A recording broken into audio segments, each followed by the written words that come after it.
तो आइए दोस्तों, स्वागत करते हैं आपका हमारे यूट्यूब चैनल पर। उम्मीद करता हूं कि आप बिल्कुल बढ़िया हैं।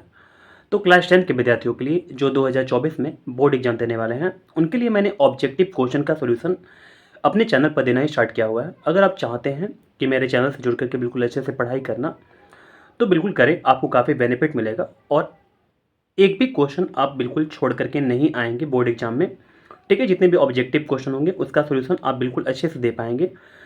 तो आप बिल्कुल मेरे चैनल पर आकर के अच्छे से प्रिपरेशन करें, आपको काफ़ी बेनिफिट मिलेगा। ठीक है, तो अब तक मैंने त्रिकोणमिति, समांतर श्रेणी, वृक्ष क्षेत्रफल, आयतन, वास्तविक संख्या, बहुपद, दो चरों वाले रैखिक समीकरण युग्म तथा द्विघात समीकरण, इन चैप्टरों से मैंने प्रीवियस ईयर के जितने भी क्वेश्चन है उसका मैंने सोल्यूशन दे रखा है। ठीक है, अब मैं देने वाला हूँ निर्देशांक ज्यामिति से जितने भी क्वेश्चंस हैं प्रीवियस ईयर के, उसका मैं सोल्यूशन देने वाला हूँ। तो आप मेरे चैनल से जुड़ करके बिल्कुल अच्छे से पढ़ाई करें। ठीक है, तो चलिए अब हम देखना स्टार्ट करते हैं निर्देशांक ज्यामिति के सारे क्वेश्चनों को। ठीक है, तो आइए दोस्तों, अब हम देखना स्टार्ट करते हैं क्वेश्चन नंबर 16 को। ठीक है, देखिए क्वेश्चन नंबर 16 बोला मूल बिंदु से बिंदु -4, -6 की दूरी है। ठीक है, तो देखिए मूल बिंदु से, जैसे मूल बिंदु जो होता है वो 0 0 होता है और -4, -6 के बीच की दूरी हमको फाइंड करना है। ठीक है, अगर मैं सही से आपको दिखाऊं तो अगर आप निर्देशांक तल पर देखें तो जो हमारे पास मूल बिंदु होता है वो ये होता है। ठीक है, और -4 -6 जो होगा वो पता है कहाँ पर होगा, इस चतुर्थांश में होगा। ठीक है, तो इसका मुझे बीच का दूरी निकालना है। ठीक है, तो देखिए निकालना हम स्टार्ट करते हैं। कैसे निकालेंगे दूरी, तो x2 -x1, x2 हमारे पास ये वाला हो जाएगा और x1 हमारे पास क्या हो जाएगा, x1 हमारे पास वो ये वाला हो जाएगा। ठीक है, तो -4 -0 हो जाएगा, प्लस इसका स्क्वायर कर देंगे, यहाँ पर -6 और -0 का होल स्क्वायर कर देंगे। ठीक है, इसको आगे सॉल्व करते हैं तो हमारे पास आ जाएगा -4 का होल स्क्वायर प्लस -6 का होल स्क्वायर हो जाएगा। ठीक है, अब देखिए 4 चौका 16, 6 6 का 36 हो गया, तो 6 6 12 का 2 हाथ से ले, 3 1 4 1 5 हो गया, √52। अगर हम इसको सॉल्व करते हैं तो क्या हो जाएगा, 13 गुणे 4, 13 चौका 52 होता है, तो 4 का वर्गमूल 2 निकल जाएगा, 13 का वर्गमूल नहीं निकलेगा। ठीक है, 2√13 हमारे पास आंसर आ चुका। आइए तो हम ऑप्शन को सेलेक्ट करते हैं कौन सा ऑप्शन सही है। ठीक है, तो 16 का हमारे पास आया है 2√13, तो ऑप्शन ए तो आया हुआ लेकिन ऑप्शन बी बोल रहा, जबकि ऑप्शन ए सही होगा। ठीक है, चलिए अब देखते हैं हम लोग क्वेश्चन नंबर 17 को। तो क्वेश्चन नंबर 17 बोला बिंदुओं 4,5 और -3,2 के बीच की दूरी है। ठीक है, तो मैं इस क्वेश्चन को अपने कॉपी पे ले लेता हूँ। 4 कोमा क्या बोला है, 5 और -3,2। ठीक है, इसका बीच का दूरी निकालना है मुझे। चलिए दूरी निकालना स्टार्ट करते हैं। दूरी सूत्र का जो फॉर्मूला होता है वो अंडर रूट में x2 - x1 का whole square plus y2 - y1 का, हमारे पास y1 और हमारे पास 5 हो जाएगा, इसका होल स्क्वायर हो जाएगा। अंडर रूट में -3 -4 क्या होता है, -7 होता है, -7 का स्क्वायर होल स्क्वायर, और 2 में से 5 जाएगा कितना हो, -3 हो जाएगा, तो इसका होल स्क्वायर। 7 का कितना हो जाएगा स्क्वायर, 49, प्लस 3 का स्क्वायर कितना हो जाएगा, 9 हो जाएगा। ठीक है, तो अंडर रूट में 49 + 9 कितना हो जाएगा, 9 18, और 4 और 1 कितना हो जाएगा, 5 हो जाएगा। ठीक है, तो देखिए हमारे पास आंसर जो आ गया वो दूरी का कितना आ गया, यानी कि रूट में 58। तो ऑप्शन को देखते हैं कौन सा ऑप्शन सही है। क्वेश्चन 17 के लिए रूट में 58 यानी कि ऑप्शन बी सही हो जाएगा।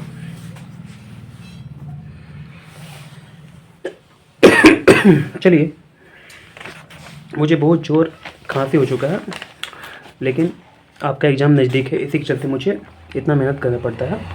ठीक है, नहीं तो मैं इस वीडियो को शूट नहीं करता अगर आपका एग्ज़ाम नज़दीक नहीं होता तो। ठीक है, तो चलिए जितना मैं मेहनत करता हूँ, मैं चाहता हूँ कि हमारे जो स्टूडेंट हैं जो मुझसे पढ़ते हैं वो और भी मेहनत करें, मुझसे काफ़ी मेहनत करें। ठीक है ना, चलिए, और अच्छे मार्क्स को प्राप्त करें।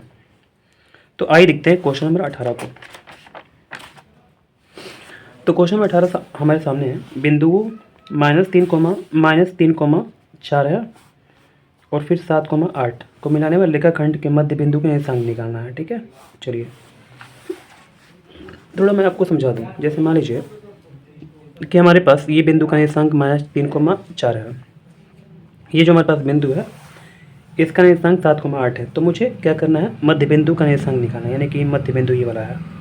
तो मध्य बिंदु हमारे पास मान लीजिए कि x, y है, हमको इसका निर्देशांक निकालना है। तो क्या करेंगे, देखिए इसके लिए हम लोग क्या करते हैं, x1 प्लस x2 करते हैं -3 + 7 बटे में 2 कर लेते हैं।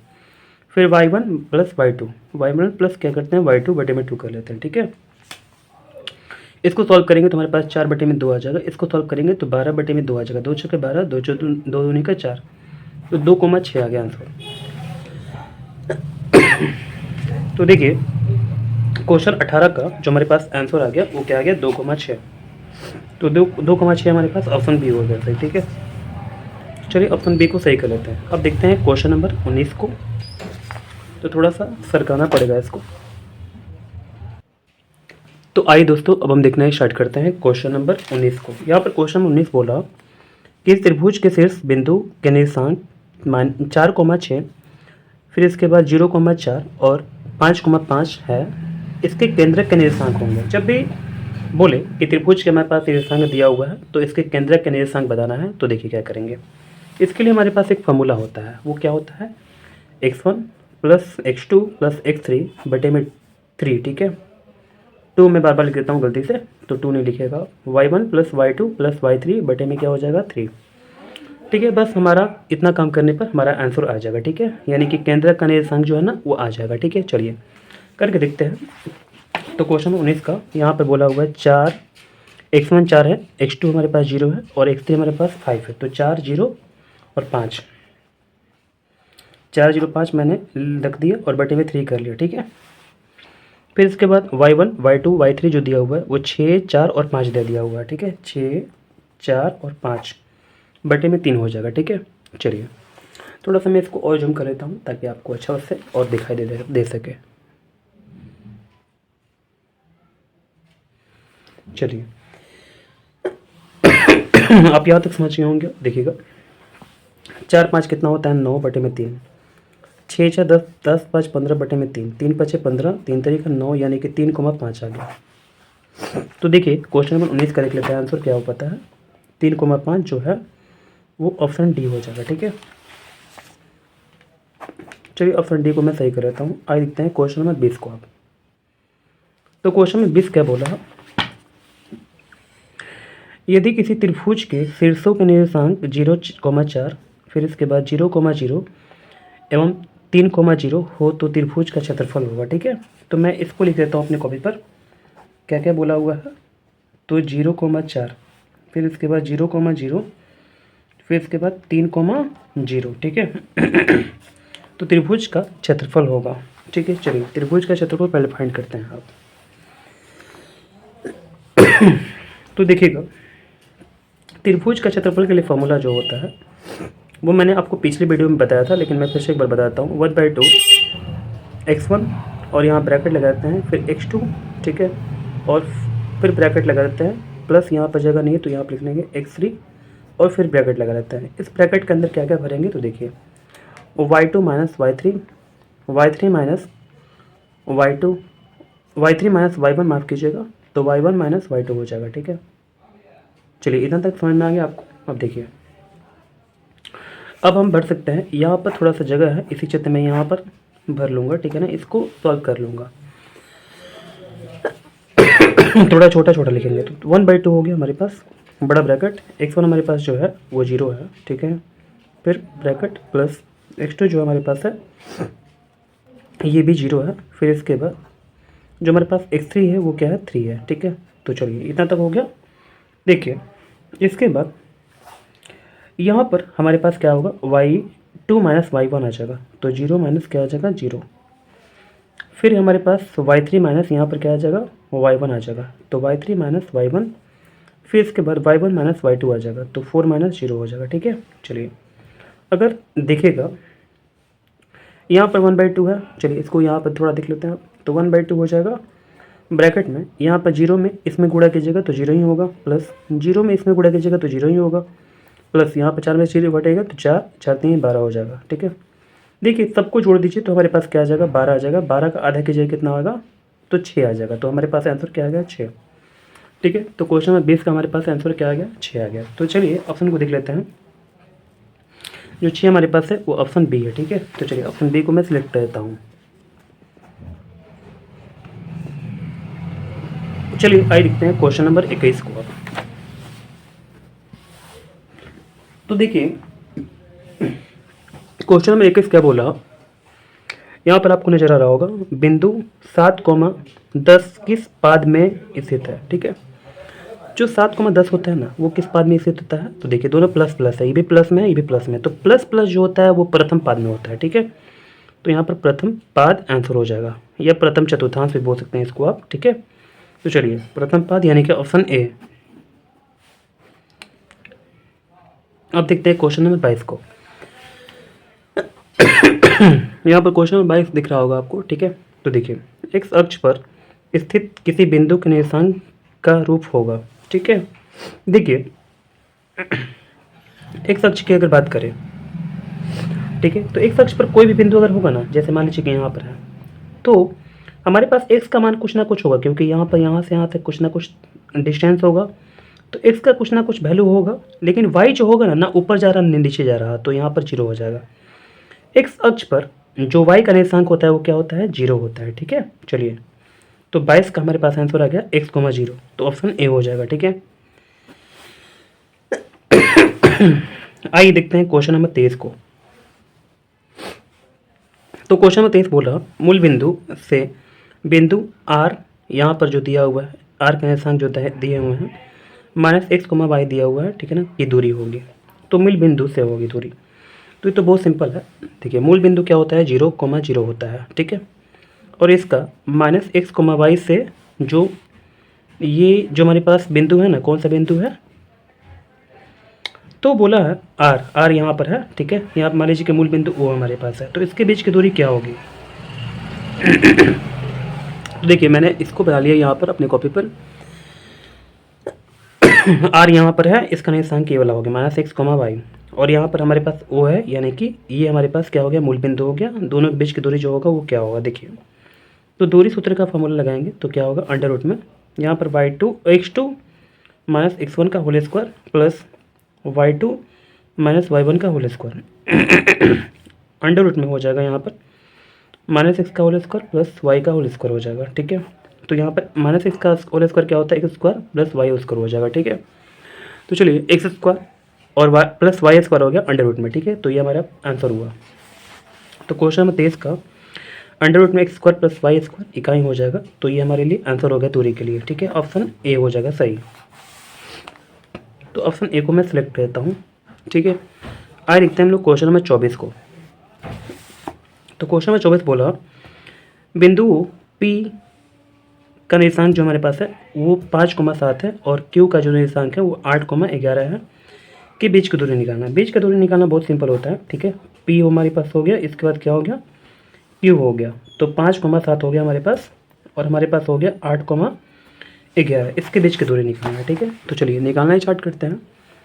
दूरी सूत्र लगाएंगे तो हमारे पास क्या हो जाएगा अंडर रूट में यहाँ पर x2 -x1 का whole square plus y2 -y1 का होल स्क्वायर। अब देखिए यहाँ पर 8 में से 5 जाए कितना हुआ 3 का स्क्वायर प्लस 11 में से 7 जाए कितना हुआ 4 का स्क्वायर हो गया। तो अंडर रूट में 3 तरीका 9 4 चौका 16 हो गया। 16 9 कितना होता है 25 होता है, अंडर रूट 25 हो गया। ठीक है, इसका आंसर हमारे पास क्या हो जाएगा 5 हो जाएगा। ठीक है, चलिए तो क्वेश्चन नंबर 24 का आंसर देख लेते हैं कौन सा होता है। तो हमारे पास क्या आंसर आया हुआ 5 आया हुआ है। ठीक है, तो 5 हमारे पास ऑप्शन बी हो जाएगा, 5 इकाई ऑप्शन बी। ठीक है, क्वेश्चन नंबर 25 को देखना स्टार्ट करते हैं। क्वेश्चन नंबर 25 बोला रेखा y=4 का आलेख निम्न में से किस बिंदु से होकर गुजरेगा। ठीक है, y=4 है अगर, ठीक है, देखिए मैं बताता हूँ आपको। जैसे मान लीजिए कि यहाँ पर y=4 है, तो कहीं ना कहीं यहाँ पर आएगा। ठीक है, क्या आ गया y=4 आ गया। ठीक है। अब क्वेश्चन क्या बोला हुआ है, तो जो y इक्वल टू 4 का आलेख निम्न में से किस बिंदु से होकर गुजरेगा। तो कौन कौन से बिंदु हमारे पास है, मैं लिख लेता हूँ 4,2, 2,4 है, 4,0 है, ठीक है। इनमें से कोई नहीं है, तो इनमें से कोई नहीं को नहीं लिखता हूँ अभी। देखिए अगर 4,2 को देखिएगा ना, तो 4,2 मान लीजिए, मैं थोड़ा सा अच्छा लिखता हूँ यहाँ पर 1 2 3 और यहाँ पर 4 आ गया, ठीक है। और यहाँ पर आ गया 1 2 3 4 ऐसे करके आ गया, ठीक है। एक्स हमारे पास ये वाला है, ये हमारे पास वाई वाला है, ठीक है। तो एक्स हमारे पास ये वाला हो जाएगा और ये वाला हमारे पास वाई हो जाएगा। तो 4,2 कहाँ पर आएगा, 4,2 लगभग यहाँ पर आएगा, ठीक है। हमारे पास y इक्वल टू 4 के लिए जो रेखा होगा वो ऐसे करके जाएगा। तो 4,2 कहाँ पर आएगा, 4,2 कहीं ना कहीं यहाँ पर आएगा, तो इस रेखा पर तो नहीं आया। अब देखते हैं 2,4, तो 2 हमारे पास यहाँ पर आएगा, 4 कहाँ पर आएगा, 4 यहाँ पर आएगा। तो 2,4 जो है ना इस रेखा पर आ रहा है, ठीक है। तो हमारा यही आंसर हो जाएगा। क्वेश्चन 25 का हमारे पास आंसर जो आएगा 2,4 आ जाएगा, जो कि y इक्वल टू 4 के रेखा पर आता है, ठीक है। ठीक है, समझ गए बात को ना। तो यहाँ पर हमारे पास ऑप्शन क्या हो जाएगा, सी, यानी कि। तो दोस्तों क्वेश्चन 25 का जो हमारे पास आंसर आ रहा वो ऑप्शन सी बोला हुआ, यानी कि 4,2, लेकिन हमारा जो आंसर आया वो 2,4 आया हुआ, मैंने आपको समझा दिया हुआ, ठीक है। तो ऑप्शन बी ही सही होगा, ठीक है। तो चलिए मैं ऑप्शन बी को सही कर लेता हूँ। अब देखते हैं हम लोग क्वेश्चन नंबर 26 को।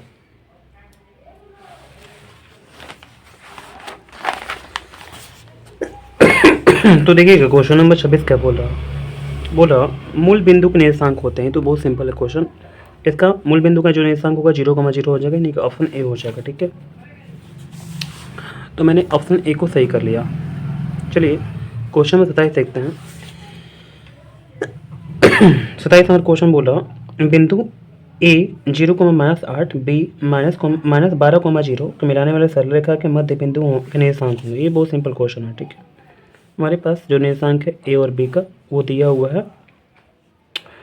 तो ए का जो निर्देशांक है वो बोला हुआ है 0,-8 है और -12, क्या है, 0 है, ठीक है। इसके मध्य बिंदु को हमको निकालना है। बहुत सिंपल है। देखिए हम लोग क्या करेंगे, मध्य बिंदु को निकालने के लिए x1 + x2 करते हैं।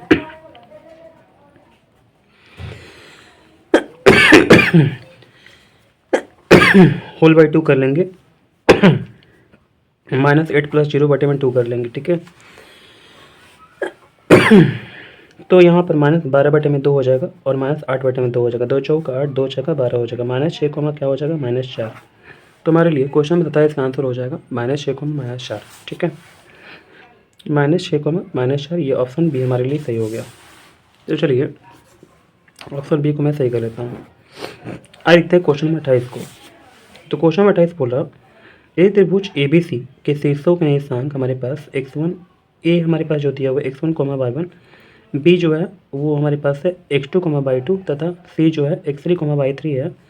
तो इसके केंद्र के निर्देशांक होंगे। ये बहुत सिंपल क्वेश्चन है, ठीक है। तो x1 + x2 + x3 बटे में 3, तो ऑप्शन कौन मिल रहा है, ये वाला मिल रहा है, ठीक है, option D. +y1 + y2 + y3 बटे में क्या हो जाएगा, 3 हो जाएगा, ठीक है। तो चलिए मैंने आपको समझा दिया अच्छा से। आप देख सकते हैं, आपको नहीं दिख रहा होगा तो यहाँ पर ऑप्शन हमारे लिए डी सही हो जाएगा, ठीक है। यहाँ पर दिख रहा होगा आपको, ठीक है। तो x1 + x2 + x3 बटे में 3 और यहाँ पर y1 + y2 + y3 बटे में 3 हो जाएगा, ठीक है। तो क्वेश्चन 28 का ऑप्शन हमारे पास क्या हो जाएगा, ऑप्शन डी हो जाएगा। चलिए आइए देखते हैं क्वेश्चन नंबर 29 को। तो थोड़ा सा ऊपर कर लेते हैं इसको।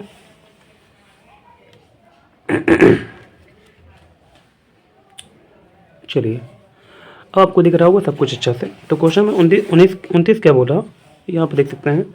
यदि बिंदु P 2,3, Q 4, K और R 6,-3 संरेख है तो K का मान क्या होगा, ठीक है। तो चलिए मैं इसको लिख लेता हूँ अपनी कॉपी पर। तो P हमारे पास है 2,3, हमारे पास Q है जो है वो 4, K है और हमारे पास जो R है वो हमारे पास है 6, -3, ठीक है। तो देखिए संरेख है अगर, तो हम लोग क्या करेंगे, क्षेत्रफल जो है ना उसको 0 कर लेंगे, ठीक है। तो क्षेत्रफल हमारे पास क्या हो जाएगा, 0 हो जाएगा, ठीक है। तो चलिए क्षेत्रफल = 0 कर लेंगे। क्षेत्रफल के लिए जो फॉर्मूला होता है वो होता है 1/2 ब्रैकेट में 2 यानी कि x1 फिर + x2 और फिर प्लस x3, ठीक है। और यहाँ पर y2 माइनस y3, तो x के माइनस क्या हो जाएगा, -3 हो जाएगा, तो माइनस माइनस क्या हो जाएगा, प्लस हो जाएगा, ठीक है। देखिए मैं आपको अच्छे से बताता हूँ, यहाँ पर x1 लिखना है, यहाँ पर x2, यहाँ पर x3। x1 कौन सा है, ये वाला है, x2 ये वाला है, x3 ये वाला है, y1 y2 y3 ये वाला है, ठीक है। तो y2 माइनस y3 करते हैं, तो y2 माइनस क्या हो जाएगा, y3, तो माइनस 3 क्या होगा, +3 हो जाएगा। फिर इसके बाद y3 माइनस y1 करते हैं, तो y3 माइनस y1 हो जाएगा। फिर इसके बाद y1 माइनस क्या हो जाएगा, y2 हो जाएगा, ठीक है। चलिए इतना करने के बाद इक्वल टू हम लोग क्या करेंगे, 0 कर देंगे, तो इक्वल टू क्या हो गया, 0 हो गया यहाँ पर, ठीक है। थोड़ा सा जगह यहाँ पर कम है, तो आप देख सकते हैं यहाँ पर मैंने 0 कर लिया, ठीक है। अब चलते हैं आगे, 1/2, यहाँ पर 2 में कैसे गुणा करेंगे, 2 के प्लस 3 होने का 6 हो जाएगा, प्लस यहाँ पर माइनस कर लेंगे, ठीक है ना। तो -3 क्या हुआ, -6 हुआ, -6 चौका 24 हो जाएगा, -24, प्लस क्या हो जाएगा, 6 3 18, माइनस क्या हो जाएगा, 6k हो जाएगा, ठीक है। इसको ब्रैकेट को क्लोज बराबर इक्वल टू क्या हो जाएगा, 0 हो जाएगा, ठीक है। चलिए अब देखिए 2 जो है ना डिवाइड में है, इधर आएगा तो गुणा में हो जाएगा, तो क्या हो जाएगा हमारे पास यहाँ पर 2k प्लस 6 -24 प्लस 18 -6k बराबर क्या हो जाएगा, 0। 2k में से 6k जाएगा, कितना हुआ, -4k। अब देखिए 18 और 6 कितना होगा, 18 6 24 हो जाएगा, 24 में 24 जाएगा, कितना हुआ, 0, तो +0 कर लेते हैं बराबर 0, ठीक है। तो -4 के बराबर 0 होगा। के का मान निकालते हैं, तो 0 बटे -4, तो के का मान कितना आ गया, 0। तो क्वेश्चन 29 के लिए हमारे पास जो आंसर आया के का, वो 0 आ गया, ठीक है। तो देखते हैं अपना आंसर क्या हो पाता है, 0 यानी कि ऑप्शन डी, ठीक है। आइए देखते हैं क्वेश्चन नंबर 23 को। इस वीडियो का सबसे लास्ट क्वेश्चन 30 नंबर, ठीक है। मैं सोचा था कि आज एक और वीडियो बनाऊंगा, 1-2 और वीडियो बनाऊंगा, लेकिन खांसी की वजह से मैं आज नहीं बना पाऊंगा, ठीक है ना। इतना ही बना करके, यानी कि 30 क्वेश्चन मैंने आज बताया हुआ है, जो कि अलग अलग 2 वीडियो में है, ठीक है। 15 क्वेश्चन इसके पहले वाले वीडियो में और 15 क्वेश्चन ये वीडियो में, ठीक है।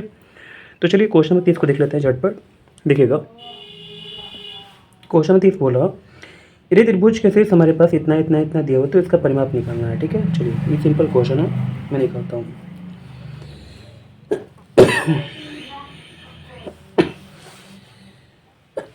0,4 0,0 और क्या बोला होगा, 3,0, ठीक है।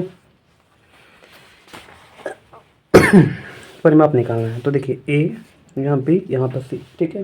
तो ए बी का मान हम लोग निकालेंगे अगर, तो क्या हो जाएगा, देखिए तो ए बी का मान निकालेंगे, तो 0 - 0 का होल स्क्वायर प्लस 0 - 4 का होल स्क्वायर। इसको सॉल्व करते हैं तो क्या आ जाएगा, 0 - 0 क्या हो जाएगा, 0 का स्क्वायर, तो 0 ही हो जाएगा, 0 कर देते हैं, प्लस -4 का स्क्वायर क्या होगा, 16 हो जाएगा। तो √16 यानी कि इसका मान 4 आ गया। ए बी का जो मान हमारे पास आया वो 4 आया, ठीक है। चलिए इसके बाद अगर बी सी निकालते हैं हम लोग, तो क्या हो जाएगा, अंडर में देखिए जो हमारे पास बी सी है, ये हमारे पास बी सी है, ठीक है।